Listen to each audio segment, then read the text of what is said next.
Coming up on the program, civilians escape Sumy and Irpin after Russia declares another ceasefire, but attacks reported in Mariupol.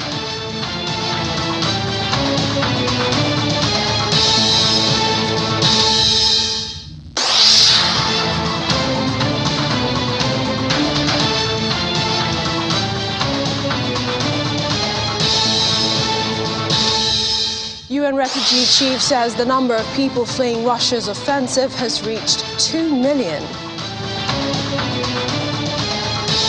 Plus, Ukrainian President Volodymyr Zelensky to address UK MPs in the House of Commons.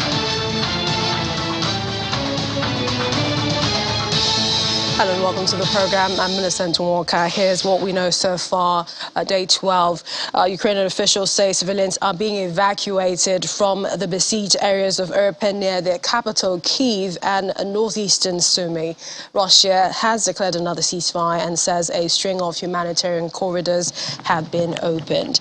Moscow says evacuees will be allowed to travel to safer places in Ukraine after Kyiv rejected an earlier plan to funnel civilians to Russia and Belarus. UN refugee chief says the number of people fleeing Russia's offensive has reached 2 million. Moscow is threatening to close a major gas pipeline to Germany as Western powers weigh a ban on Russian oil. British oil giant Shell says it's going to stop buying Russian crude and withdraw from involvement in the country's hydrocarbons.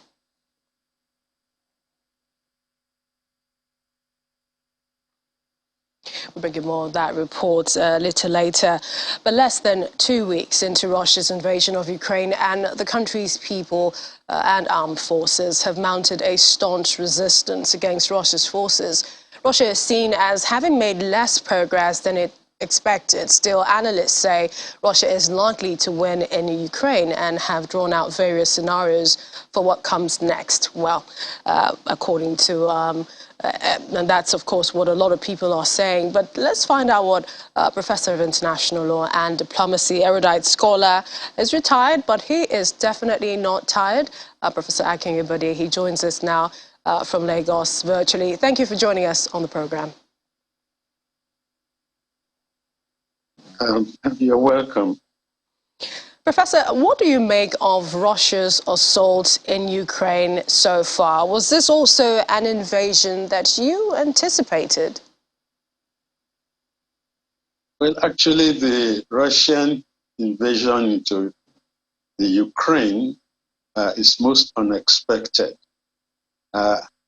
because the Ukrainians and the Russians are both Slavs, and I call the Ukrainians cousins of the Russians. So it's most shattering and embarrassing that Putin could order guns on Ukrainians because of a misunderstanding or because of geopolitics. I lived in the Ukraine 50 years ago. For my basic legal training, I was from Kyiv State University. And so I'm in a position to discuss the thought processes of the Ukrainians. The Ukrainians are very nationalistic. And I remember my experience of certain Ukrainian professors coming to classes in their traditional costume, giving lectures in Ukrainian, which we never understood, not caring that we did not understand what was going on. The Ukrainians saw us as Moscow's children, and their attitude really was that of Ukrainian nationalism. A week or so ago, I saw the American consul on TV wearing a Ukrainian blouse. And many Nigerians will not get the symbolic meaning of that particular effort. But I'm saying we have to situate the contradiction between the two cousins within the rubric of nationalism. Putin wants to recreate and reenact a new great Russia, and the Ukrainians are prepared to fight for their freedom That's why you notice that people have been celebrating and congratulating the Ukrainian spirit, their fighting spirit, a never say die spirit, despite the power of great Russia. Now, of course, the world cannot just stand idle by and allow genocide be perpetrated on the Ukrainians. I'm glad that Nigeria has been able to move Nigerian students away, especially from other parts of the territory where they have come under increasing suffering. But I think we have to properly understand what is going on in order to analyze correctly the situation. You mentioned 50 years ago. The Ukraine that you knew of 50 years ago and the Ukraine now that wants to be a member of EU, that wants to join NATO, are they the same, one and the same? No, definitely not. Ukraine 50 years ago was part and parcel of the Soviet Union, and the Putin would not leave down a country like Ukraine joining either the European Union or NATO because it will bring American troops down to its shores. So I'm talking of the yearnings of Vladimir Putin against the aspirations of the Ukrainians, at least to be independent, if they are going to forego their intention to join NATO or to join the European Union. You also point the blame at Russia with regards to his justification for this invasion of Ukraine. Now, one can't justify the massive force which Putin had unleashed on the Ukrainian people. It's as if there's not going to be a tomorrow. I think the invasion is ill-advised, short-sighted, and most callous. My knowledge of international law informs me of the Geneva Conventions, of which the Russians are well aware of. And the third convention on the protection of civilians is so important. You cannot be attacking domestic residents and children in schools or attacking hospitals.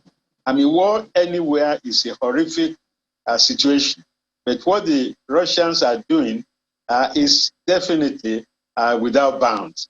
The world, as I said, cannot sit, looking with angst at what is happening. In fact, my gut reaction is that if the world is not very careful in assessing the situation correctly, it might turn into a third world war. And Prof, some of the reactions from the world, the West and several other countries, companies are economic sanctions, but are they really doing, is there really any impact? Well, Russia has changed from when it was under the Soviet Union. I was in Moscow about 6 years ago, and I saw Moscow had changed. In fact, words like apartment had become a Russian word. There are many European vehicles on Moscow streets, and Moscow gave the feeling, the impression I had was that Moscow had become very cosmopolitan, more European than it was when we were students. So the sanctions might wreak a lot of havoc. And when Biden announced today that it was going to stop the import of Russian oil, that could be a dagger on the throat of Putin, because he relies on how things are to sustain and maintain his thrust into Ukraine. Don't forget also that the Ukraine holds Donbass, the heart of the steel industry in that area, apart from the production of wheat and other agricultural commodities. In fact, Nigeria should have a vested interest in what is going on because of the Ajaokuta Steel Complex, which was constructed by engineers from Donbass. So the world is more integrated now than it was, say, 20 years ago. So definitely, everybody is going to feel part and parcel of the Russian thrust onto Ukrainian territory. There is also the opinion that the US probably provoked, goaded Ukraine into this situation. What do you make of that? Well, that's a very interesting point. I'm sure that Zelensky did not read the tea leaves correctly. But it's not Zelensky that caused this war. It was Putin, without any announcement, decided to teach the Ukrainians a terrible lesson. I note that when we were students, as I said, 50 years ago, one of the most important holidays in the Soviet Union was the International Women's Day. So I wasn't surprised when the Russians now declared an unofficial ceasefire to enable some people to leave. I'm talking of those like Nigerian students who have been in Sumi and others, that corridors have been opened for refugees to leave. But the date is important, 8th of March. It was a date in the old Soviet Union when men gave flowers to their wives or to their girlfriends. So it's a date that is not mistaken by the Russians. But I want us to really look into the psyche of the Russians, because it's a battle which in the long run they are going to regret. The West have said they will not put boots on the ground, which is cold solace to Zelensky, who wants a no-fly zone to be declared on Ukrainian airspace. Sanctions are good, but they take it long before they bite. We can learn that lesson from sanctions against apartheid South Africa and even sanctions elsewhere. Sanctions are necessary but not sufficient to put Russians in discomfiture. Prof, now that things have come to this, negotiations have been on, I believe they've met about 3 times. Do you expect anything promising? Well, Zelensky himself has little faith in the negotiations, because he had said that the West need to provide greater resonance in terms of their response to the Russian bear. So quite sincerely, except and unless and only to the extent that the West is prepared to stand up to the Russian bear, there might be nothing to stop a genocide that we are beginning to see happen in the Ukraine. Negotiations are necessary, but not sufficient. Of course, after every war, you have to go to the negotiation table. Look at what is happening in Nigeria between ASU and the federal government. I remember I was part of the federal government negotiation many years ago, okay, 1991. And later when I became a vice chancellor, I was part of the Nigerian delegation against ASU. I must confess I was consultant to ASU, but again, it's not negotiations that will put an end to a debacle. It's the nuisance value, the muscle demonstrated by the parties that will even decide the arrangement of the conference table before the peace can be negotiated. So we still have a long way to go as far as negotiating a peace between Russians and their Ukrainian cousins. And talking about that long way to go, the humanitarian disaster has been quite devastating. 2 million we're hearing. But we understand that Zelensky will be meeting with MPs, or rather sort of addressing UK MPs, and that he might also be asking of, and this is requesting again, which he did earlier, of the no-fly zone. He might ask for that. But is this what Ukraine needs at the moment, or will this likely aggravate Russia further? Well, Zelensky has the benefit of being of Jewish extraction. So that is what puts the lie on Putin's argument that he was in Ukraine to flush out Nazis. How can you now talk of Zelensky, a Jewish person, as a Nazi? In fact, the joke was not lost on people that the Russians attacked Babia, which is a remembrance zone in Kyiv for massacre of Jews and Roma people by the Nazis. In fact, it's even interesting that Putin is behaving like Adolf Hitler, and is wearing the wrong shoe on the wrong leg, and he needs to retract and cut the losses that Russia has had. That Nigerians want to go and enlist in the Ukrainian army to fight Russians, I think is a case in point. Russia is losing so many friends all over the world that I don't think the game will be worth the candle at the end of the day. And we've also seen China asking for restraints, and some are saying that, you know, Russia is still getting some sort of support.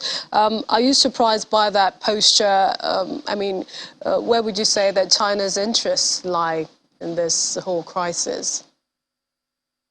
Well, in another few years, China will be the leading industrial power in the world. And so China does not want to engage vigorously in the conflict between Russia and Ukraine.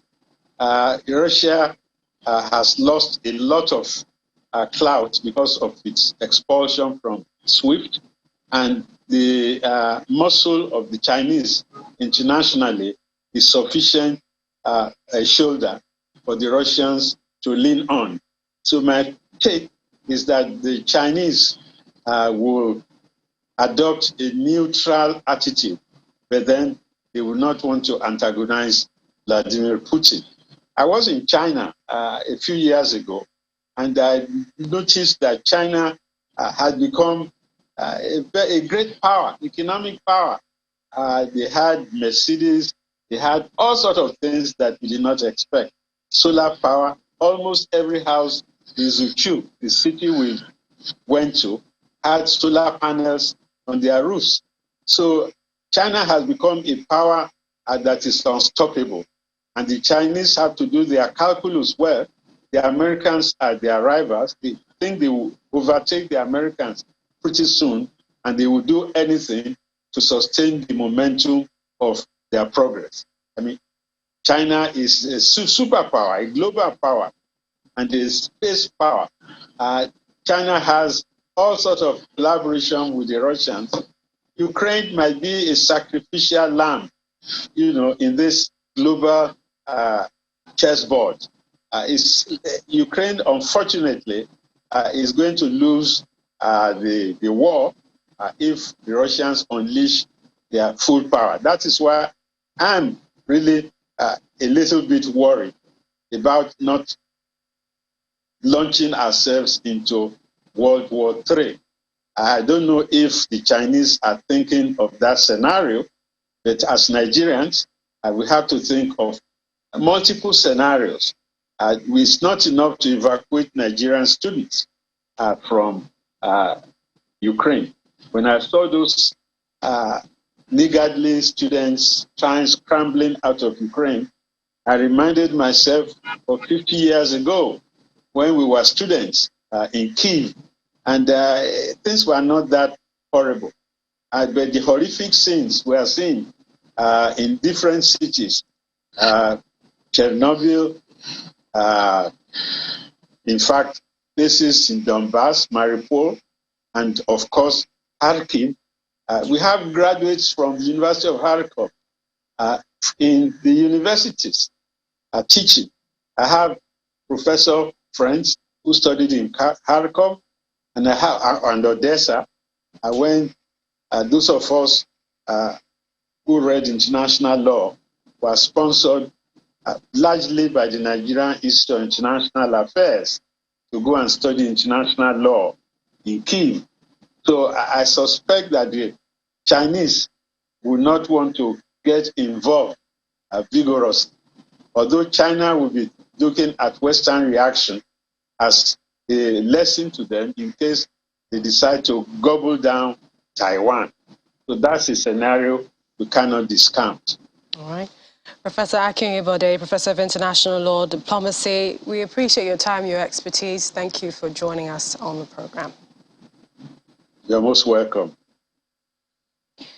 Well, still to come, NATO says Russia's war must not escalate beyond Ukraine. Please join us again.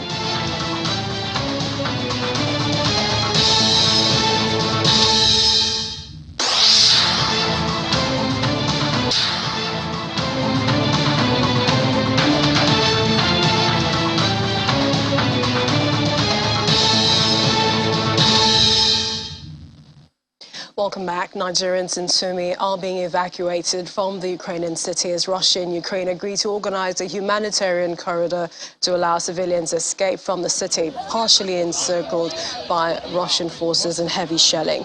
The agreed ceasefire is expected to last from 9 in the morning to 9 in the evening local time. Earlier, Channels Television spoke with Linus Bakker, a PhD student at Sumi National Agrarian University, as he and other Nigerian students waited outside for buses to take them out of the city. They're now headed to the Hungarian border. The good news is we've been told that buses would be here. This is 10:04. Buses would be here soon to take us out. And the Indian students just left about an hour ago. So we are all waiting. Maybe I can show you the Nigerian students that are here and we are all waiting. So this are the Nigerian students. We are all out. We are all waiting for the buses to arrive. I know when we spoke to you yesterday, Linus, you said a lot of people were frustrated. People even broke down in tears. Hope was fading regarding, your evacuation. But today, is everyone in high spirits? I'm sure that has been restored. Everybody is in high spirits. Everybody is excited. And we're just hoping and we are waiting that everything materializes. I mean, everybody is really, really excited to leave. Yesterday was really, really tense, but this morning, I think everybody is happy. Finally, if the buses when the buses come, we'll all be leaving. That's such good news, such good news. And Linus, let's just understand, you're packing only the essentials, right? Are you all hoping to come back to Ukraine? Well, most people are hoping to come back. Myself, I'm really hoping to come back because I've been here for a very long time and it's quite just living like that. But we're hoping everything goes well and we'll all come back and finish our studies. Linus Bakker, very excited to be leaving Sumi, considering the situation, and other Nigerian students hoping that they get back safely. Nearly 2 weeks into Russia's invasion of Ukraine, much of the world has started to speculate on what can happen next. Where is it heading? With some even suggesting a possible descent into an unthinkable nuclear conflict. Russia's attack and takeover of a nuclear power plant southeastern Ukraine on Friday heightened concerns of a nuclear catastrophe in the region. Now, beyond fears of unintended leaks and possible future attacks on Ukraine's 3 remaining nuclear plants, we've had menacing statements by Russian President Vladimir Putin and Sergei Lavrov, Minister of Foreign Affairs, spurring worries that Russia may seek to turn captured reactors into dirty bombs. Well, joining us to discuss the threat of escalation from the use of nuclear weapons following the invasion of Ukraine is Professor Yusuf Ahmed, is the Chairman, CEO, Nigeria Atomic Energy Commission. Welcome to the program.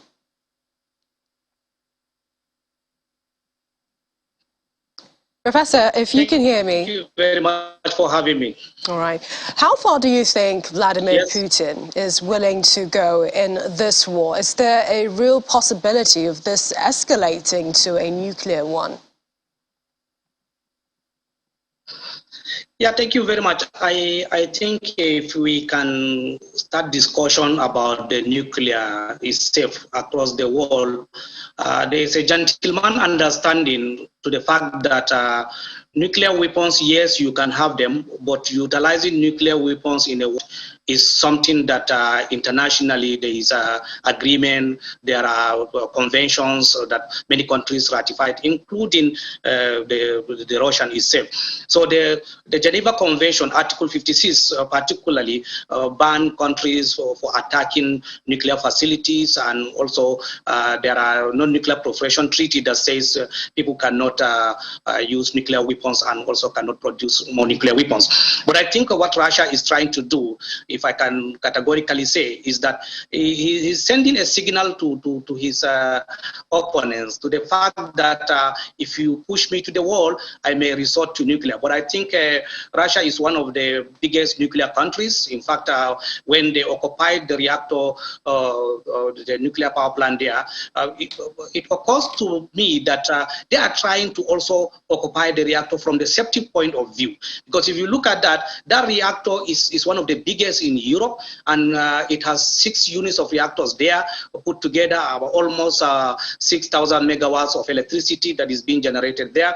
And so if anything can happen to that reactor, it can be a nuclear catastrophe. So I think Russia is only saying that it is occupying that place to ensure that the reactor is safe.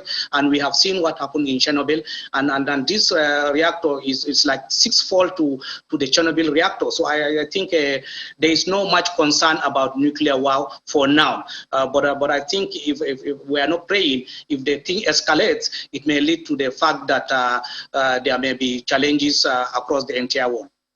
And when President Putin put Russia's nuclear defense system on heightened alert, we saw this last Sunday, the term nukes began trending on Twitter.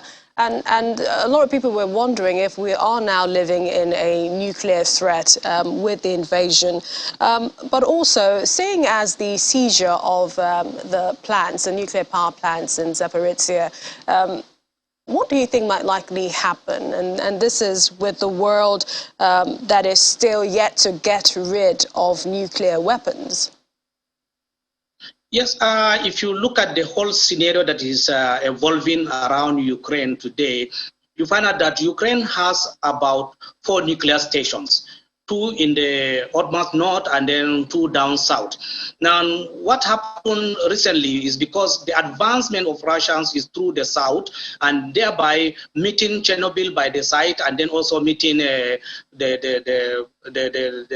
other 6 units of the reactors there in Zaporizhzhia. So those reactors were part of the strategic system of Russia ensuring that there is no sabotage across these reactors.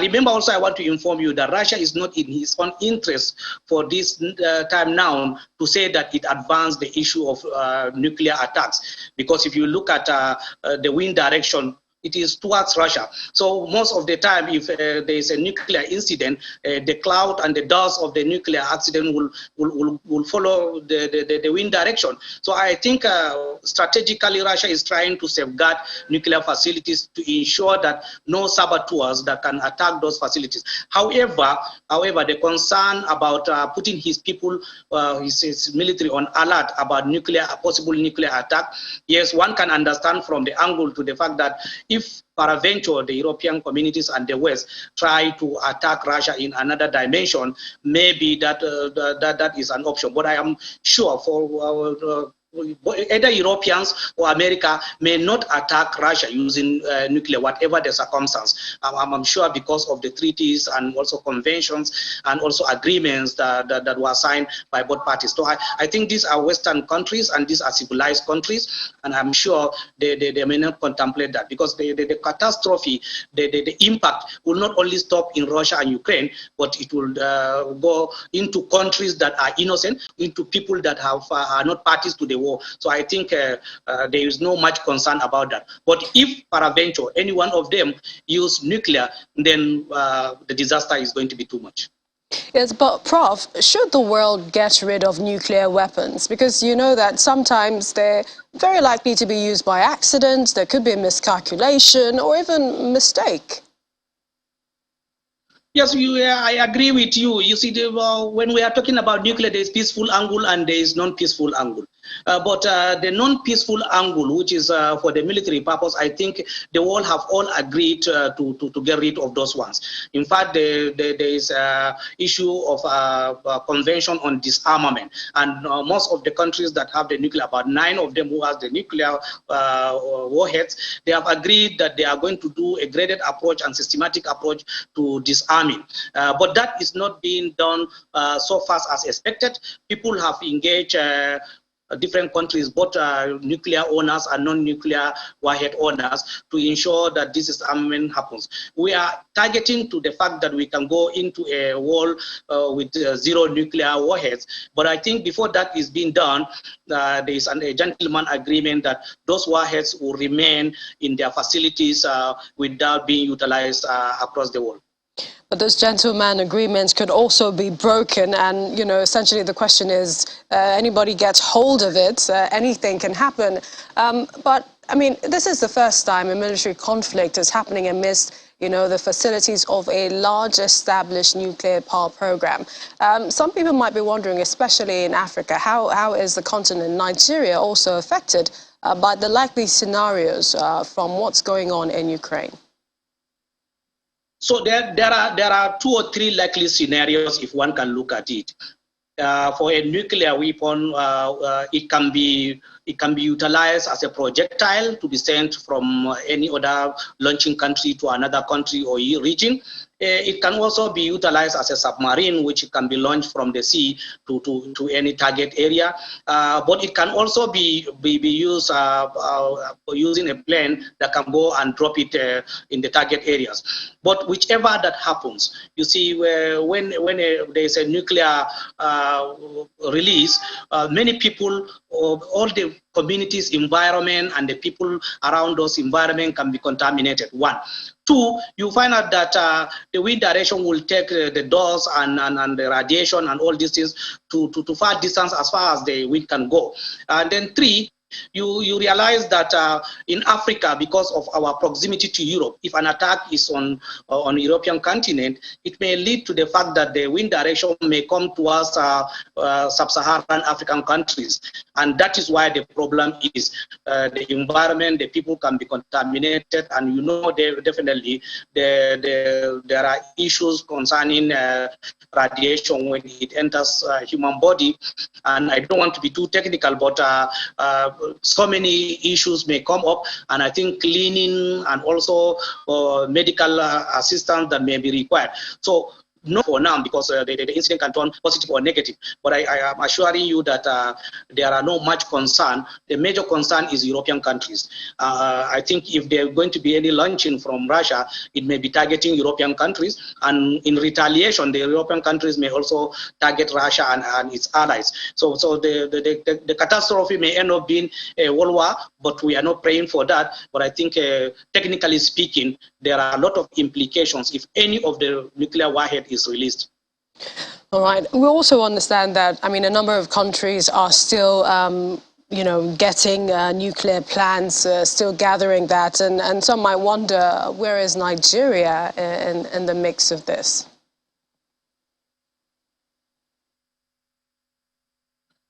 Yes, I was trying to tell you that there are peaceful applications of nuclear science and technology, and there are military applications. I think in the field of peaceful applications of nuclear science and technology, Nigeria is keyed into getting nuclear power plants for its electricity generation. You will agree with me that there are so much challenges in electricity today in Nigeria. This has to do with our inability to have what we call energy basket. In an energy basket, you may have all the energy sources put together so that at least if one fails you, the other can stand for you. The last time I heard the Minister of Power saying that there are challenges with hydroelectricity generation because of the water level and whatever. But if we had facilities like nuclear power plants, that could not be the case, because once the reactor is on and the core is loaded, whether it is dry season, rainy season, whether there is water or no water, I think that will not affect it. So I'm a person that is saying that Nigeria need to go back to our energy basket, putting both renewable, non-renewable, clean, and all these things together so that we can be able to stand all the seasons. But I want to inform you that the recent designs of reactors are fairly safe, very rugged, very robust, and in fact, those nuclear facilities that we are talking about in Ukraine, in as much as, yes, the Russian forces are around that facility, but that facility is a facility that has a lot of design in depth for its own safety. So I think without targeting, ordinary shaking in the facility cannot create any nuclear accident. But when military target a facility, they can have a projectile that can be able to enter the facility. But for the purpose of our own country, this the happenings in Ukraine should not discourage us from having our nuclear power plants. Nuclear power plants nowadays are very safe, are very strategically strong enough to be able to withstand environmental challenges, military challenges, and whatever. But I'm not saying that if you can have a powerful bomb or projectile hitting directly onto the facility, it cannot destroy the facility. But even if a facility is destroyed, again, there are defense in-depth mechanisms that can stop the facility from releasing its own radiation into the environment. And I have to inform you also that the Chernobyl reactor, why it contaminated the whole Europe is because it is made up of a graphite moderated facility. And once you use graphite to moderate the facility, the graphite got with fire, and then that escalates into meltdown of the core. But most of the new generation power plants are water moderated. Pressurized water reactors are most often very, very stable, and I think these are the reactors that Nigeria is considering to build for the purpose of electricity. We appreciate your time. Thank you so much, Professor Yusuf Ahmed, Chairman, CEO, Nigeria Atomic Energy Commission. Thank you for joining us on the program on this issue. Thank you for having me. And let's tell you, the head of the Ukraine Forum at London-based International Affairs think tank, Chatham House, says that mediators need to be part of negotiations on humanitarian corridors in Ukraine in order for civilians to be successfully evacuated from besieged areas. Auritia Lucivec says there is no third party involved to guarantee security. They are very fragile. She was referring to several aborted efforts to evacuate civilians fleeing some of the fiercest fighting in Sumy, Irpin and Mariupol. These corridors, to be functional, they have to be agreed on very specific modalities. And we see that now United Nations, Martin Griffiths is in Moscow trying to broker exactly the terms of these corridors, who and how can exit. And the thing is, because there is no third party involved to guarantee security, they are very fragile. They are fragile from the security perspective, and they are fragile from the propaganda perspective, because some civilians are only offered a way out into Russia or the already occupied parts of Ukraine. And Ukrainian human rights defenders are pointing to that being a further, if you want, aggression and humiliation on the Ukrainians who are not willing to live under Russian occupation and want to exit towards Kiev-controlled parts of Ukraine. Those cities that are not under immediate Russian shelling and bombs, such as Odessa and other cities, civilians are leaving by rail and by car. These are the only two routes where they can escape, and many of them are. Actually, we need to check the latest number of displaced within Ukraine, because we have over 1 million outside of Ukraine, but a lot of them are scattered around Western Ukraine, not only in Lviv, but also in small towns nearby. So this is already taking place. And of course, as the fighting intensifies and as Russia attacks civilian infrastructure, such as electricity grids, water supplies, in order to basically squeeze in civilians, to put political pressure on Zelensky to concede, we will have to provide for these corridors. It's horror, but I think that doesn't cripple in a way Ukraine's resolve even more. There is a very strong feeling of we will not forgive and forget what is going on, that Ukraine is in a way fighting. It's not just to to defend Ukraine's territory, but also it's to get rid Europe and the world of Putin, because he is a very dangerous man. They doubt his mental health, and they think that nobody will be safe if Russian missiles will be pointed to them, especially if Kyiv collapses. This will be a real threat to the whole of Europe. You're watching Channels Television and our coverage of the Russian invasion of Ukraine. Still ahead, Ukraine's President Zelensky says President Biden can do more. You stay with us.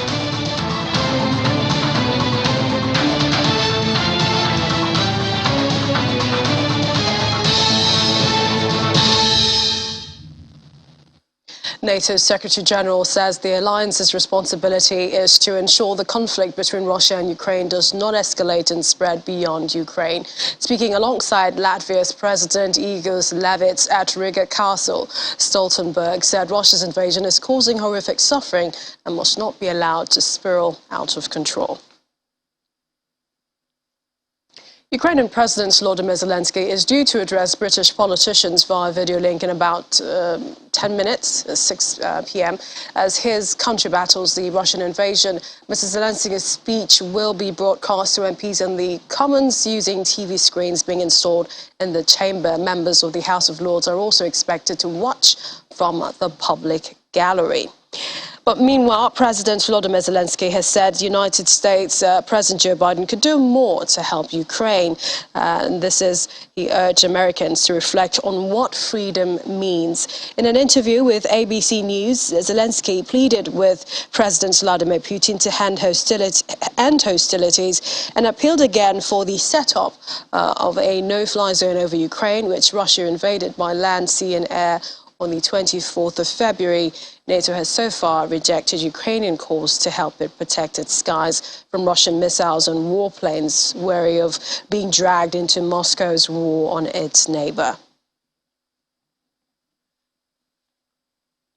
And President Biden has confirmed a complete U.S. ban on Russian oil, gas and coal imports. He says moves means the American people will deal another powerful blow to Putin's leadership.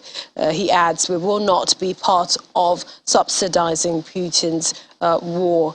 Now, despite mounting fears of rising gas prices, the move has widespread bipartisan political support in the U.S. Oil prices have been surging in anticipation of Biden's announcement, with the price of Brent crude, the international benchmark, rising more than 5% to $130 a barrel.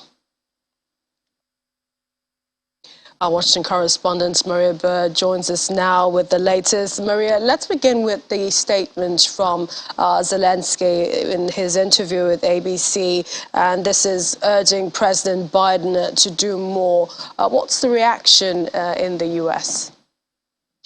The U.S. obviously is extremely disheartened by what's happening. They are very much in support of those in Ukraine. You cannot not go down the street where the Ukrainian embassy sits and not see individuals out there protesting or putting candles or doing some sort of demonstration. So the American people are definitely in support of Ukraine. The real question is whether or not they want our troops over there. We know that President Biden has announced that there will be troops heading to Europe, additional troops heading to Europe, but he has not yet said that there will be troops between Russia and Ukraine and that any troops are going to be headed into Ukraine. And so I think that is really, if you really look at the core crux of what the Ukrainian President Zelensky is asking for, he is really looking for the U.S. to be a greater partner and to really come in and support them with military and obviously with additional support with weaponry. And so that is the question of whether or not President Biden is willing to do that and whether the American people will support that. And I think at this time, the American people have not yet said they are willing to really go at war with Russia. And just a few minutes ago, we heard from President Biden his decision on the ban on Russian oil imports. Speak to us a bit more about that.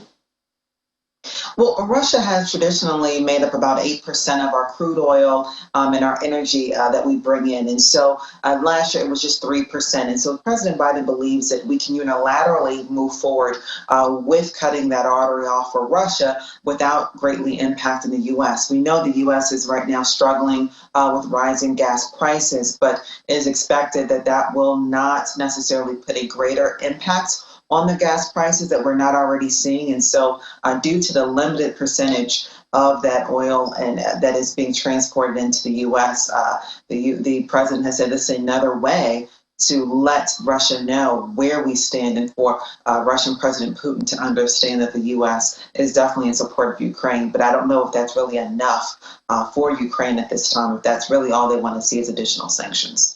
But Russia's also warned that you threatened to cut Germany off if this decision was made with the West and its allies on that. But also President Putin has warned of more sanctions, apart from the one just announced by the United States. What are you hearing? Is there bound to be lots more coming?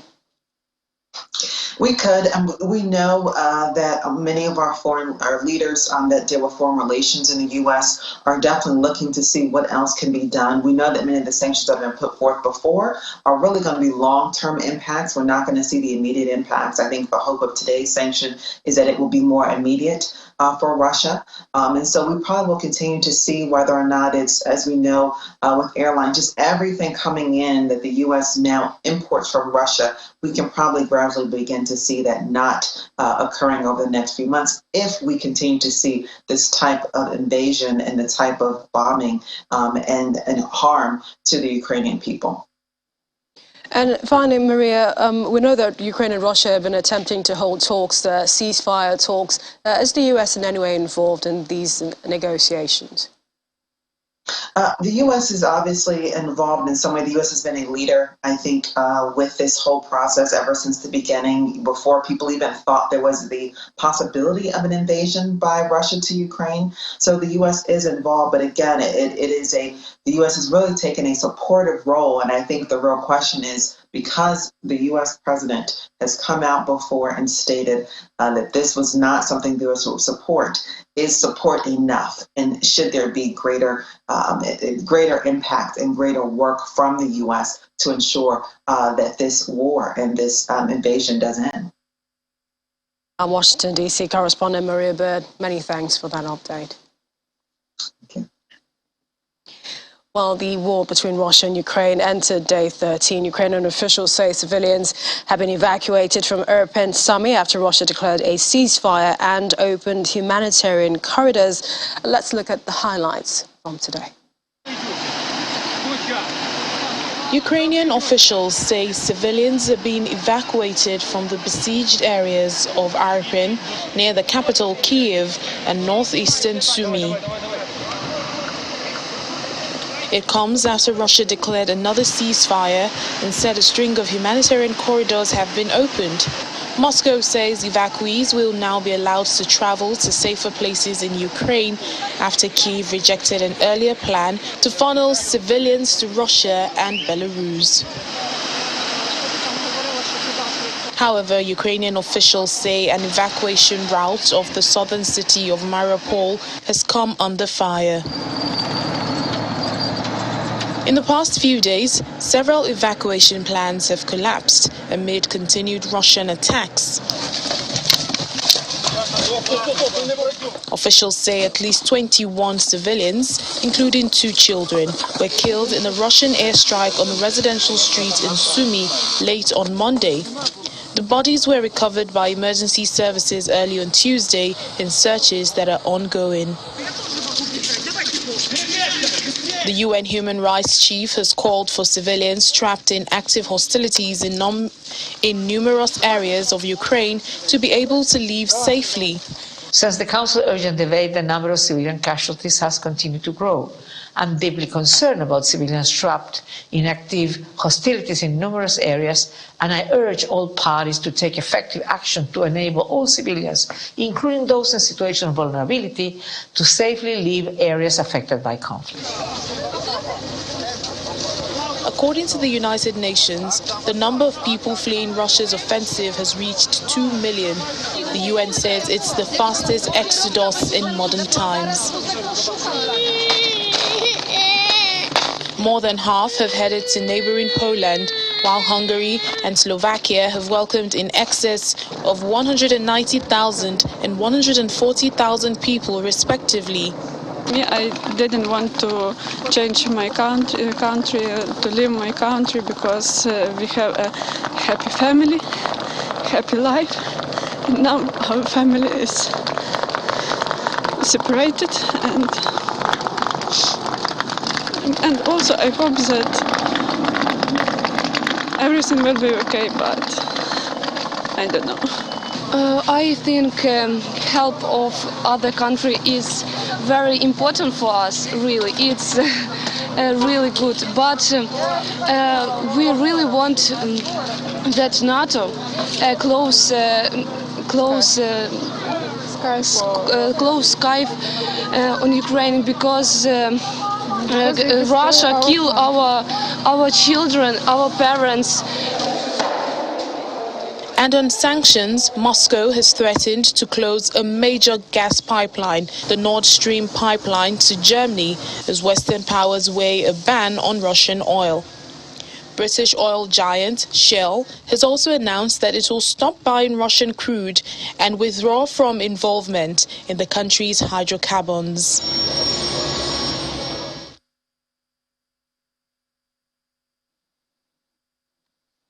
And that's a wrap on the program. It's also International Women's Day. Happy International Women's Day. We pay tribute to all those women, girls caught up in the crisis.